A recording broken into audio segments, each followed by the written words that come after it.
नमस्कार दोस्तों, आप सभी का स्वागत करता हूं आपके अपने YouTube चैनल उन्नति क्लासेस पर। तो अभी आपको पता होगा कि भारत में अभी चुनाव हुए थे। भारत में चुनाव खत्म हो चुके थे। उससे पहले ही फ्रांस में आपके चुनाव शुरुआत हो चुके थे, चुनावों की शुरुआत हो चुकी थी। तो चुनावों की शुरुआत हो चुकी थी इतने पहले, तो अभी तक क्या चुनाव चल रहे थे? हाँ जी, अभी तक जो है वो क्या चल रहे थे, आपके चुनाव चल रहे थे। फ्रांस में जो है वो आपके 2 चरणों में चुनाव होते हैं। जैसे भारत में आपके चुनाव होते हैं, वैसे फ्रांस में चुनाव नहीं होते हैं। भारत में आपको पता होगा कैसे इलेक्शन होते हैं कि जिस भी आपके 3 कैंडिडेट आपके भारतीय जनता पार्टी से, कांग्रेस से, सपा बसपा से लड़े, जिस भी पार्टी के कैंडिडेट ने ज़्यादा मतों को प्राप्त कर लिया वो विजयी हो जाता है। लेकिन फ्रांस में ऐसा नहीं होता है। फ्रांस में किसी भी कैंडिडेट को जीतने के लिए कम से कम 50% वोट आवश्यक होते हैं। तो चलिए इसी को एक्सप्लेन करते हैं आगे। मेरा नाम है मयंक और मैं उनकी क्लासेस पर आपको जीके जीएस करंट अफेयर्स के सीरीज लेकर के आता हूं आपके लिए। 8 बजे आपकी डेली क्लास होती है। तो अभी मैं आपके सामने फ्रांस इलेक्शन से रिलेटेड कुछ इंपॉर्टेंट चीज़ें आपको बताऊंगा जो हो सकता है आपके एग्जाम में पूछी जाए। तो चलिए आगे बढ़ते हैं, देखते हैं। देखिए, कई न्यूज चैनलों ने इसको प्रमुखता से कवर किया है, चाहे वो हिंदी अखबार हो चाहे वो अंग्रेजी अखबार हो, सब जगह पर इसको प्रमुखता से प्रकाशित किया गया है। अगर फर्स्ट पोस्ट की अगर बात करते हैं तो इसमें भी आप देखेंगे, इसमें भी आपका ये खबर छपी, फ्रांस इलेक्शन रिजल्ट, फ्रांस में हुए चुनावों में किसी दल को नहीं मिला बहुमत, जाने किसे मिली कितनी सीटें। इस सारी चीज़ों की बातें अभी हम करेंगे। द गार्डियन ने हो गई, तो इन इंडियन एक्सप्रेस, इन सब अखबारों ने इस खबर को छापा है और बहुत बड़े अखबारों ने इसको छापा है। क्यों? क्योंकि ऐसा बहुत कम हुआ है फ्रांस में कि किसी भी दल को बहुमत ना प्राप्त हुआ हो। तो देखते हैं कि क्या चीज़ें रही जिसकी वजह से ये समस्या आई। देखते हैं। देखिए, होना क्या था मैं आपको बताऊं कि अभी यूरोपियन यूनियन के इलेक्शन हुए थे, जिसमें जो फ्रांस की पार्टी, फ्रांस में जो आपके राष्ट्रपति थे इमानुएल मैक्रोन, उनकी जो पार्टी थी रेनेसा, उसको कोई खास बहुमत नहीं मिला था। उनकी पार्टी लगभग हार गई थी। तो उनको लगा कि जनता ने, लगता है कि मुझ पर विश्वास करना कम कर दिया है। ठीक है, तो मुझे जनता का विश्वास मुझे हासिल है या नहीं है। तो इन सब चीज़ों के लिए जो है इन्होंने क्या कहा कि हम दोबारा इलेक्शन करवाएंगे, हम फिर से इलेक्शन करवाएंगे। इलेक्शन जब होने थे आपके 2027 में, इलेक्शन आपके 2027 में, 2027 में जो है वो क्या होने थे आपके इलेक्शन, लेकिन इन्होंने समय से पहले ही क्या कर दिए, चुनाव करवा दिए। फ्रांस की संसद का कार्यकाल 2027 में खत्म होना था, लेकिन यूरोपीय संघ में 9 जून को बड़ी हार मिलने के बाद, ये देखा यूरोपियन यूनियन आ गया, 9 जून को बड़ी हार मिलने के बाद राष्ट्रपति इमैनुअल मैक्रोन ने समय से पहले संसद भंग कर बड़ा दांव खेला था। उन्होंने कहा था कि एक बार फिर मतदाताओं के बीच जाने से स्थिति स्पष्ट होगी। हालांकि उनका यह दांव लगभग उल्टा पड़ गया और बिल्कुल सही बात है, अपने पैर में ही क्या मार ली इन्होंने, कुल्हाड़ी एक तरीके से मार ली। तो चलिए आगे देखते हैं। तो इन्होंने समय से पहले जो है वो चुनाव करवाए। ठीक है, आगे बढ़ते हैं। अब इसमें मुख्यतः जो है आपके 3 गठबंधन लड़े। अब गठबंधन की बात मैं कर रहा हूँ, गठबंधन की मैं बात कर रहा हूँ क्योंकि पार्टियां जैसे अगर भारत में बात करें तो जैसे इंडिया गठबंधन बना, एनडीए था आपका। तो इंडिया गठबंधन जो है आपका वो चुनाव से कुछ समय पहले ही बना, चुनाव से कुछ समय पहले ही बना। वैसे ही फ्रांस में जो है आपके कुछ समय पहले ही आपके कुछ गठबंधन बने। जैसे कि इमैनुअल मैक्रोन की अगर बात करते हैं तो इनके गठबंधन का नाम था इनसेम्बल।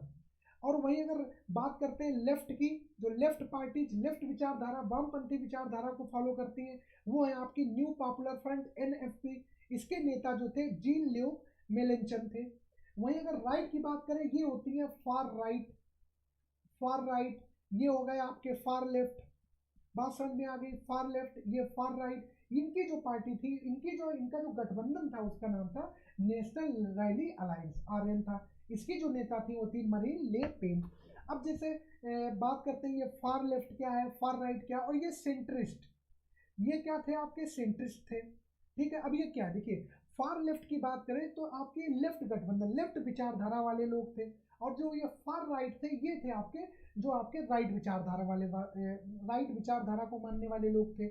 जो सेंट्रिस्ट थे आपके, ठीक है, ये मध्यम है, ये लेफ्ट वामपंथी विचारधारा को और कैपिटलिस्ट पूंजीपति विचारधारा, इन सबको मिक्स करके मिश्रित इकोनॉमी पर चलते हैं।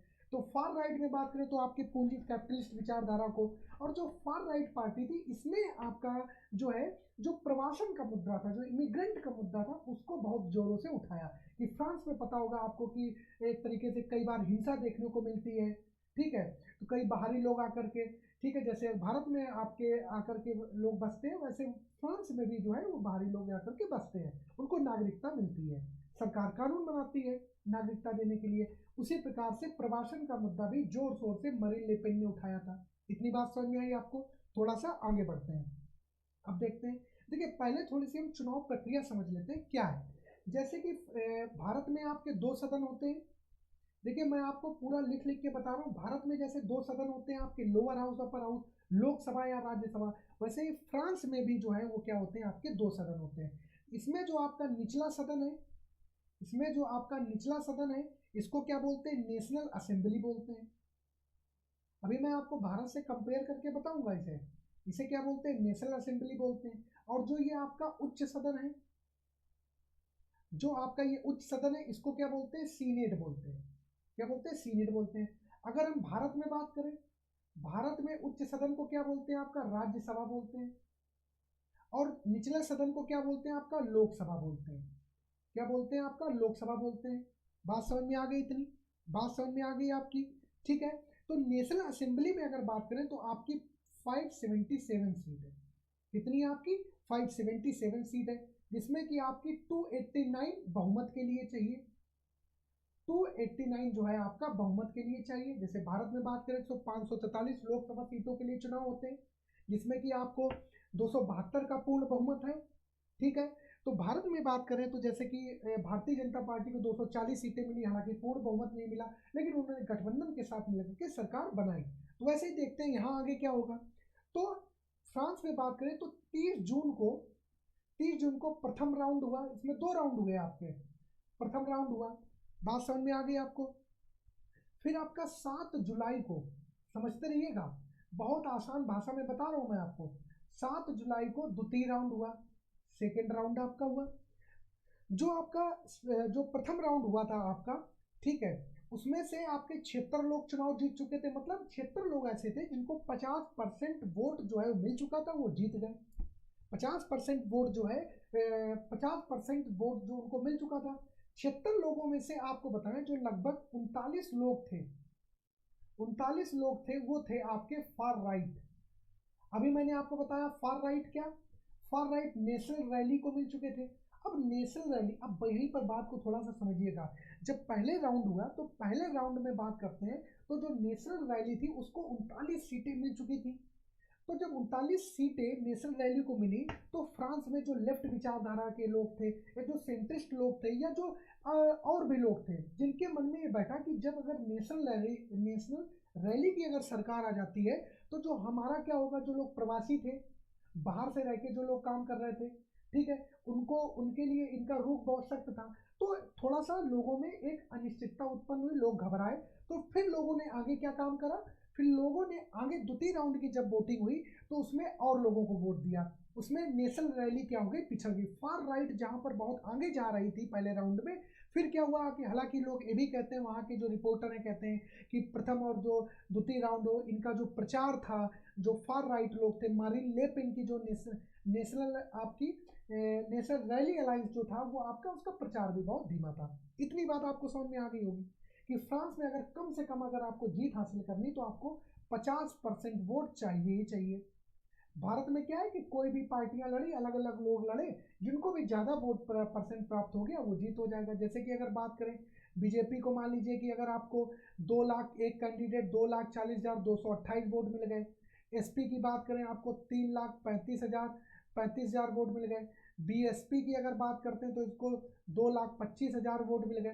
तो यहाँ पर समाजवादी पार्टी जो है एसपी है, उसकी क्या, वो उनका कैंडिडेट जीत जाएगा। क्यों? क्योंकि जिसको सबसे ज़्यादा वोट मिल गए। लेकिन फ्रांस में आपको जीतने के लिए जितने भी वोट पड़ रहे हैं उनका 50% वोट मिलना बहुत ज़रूरी है। 50% वोट मिलेंगे तभी आप विजयी घोषित होंगे।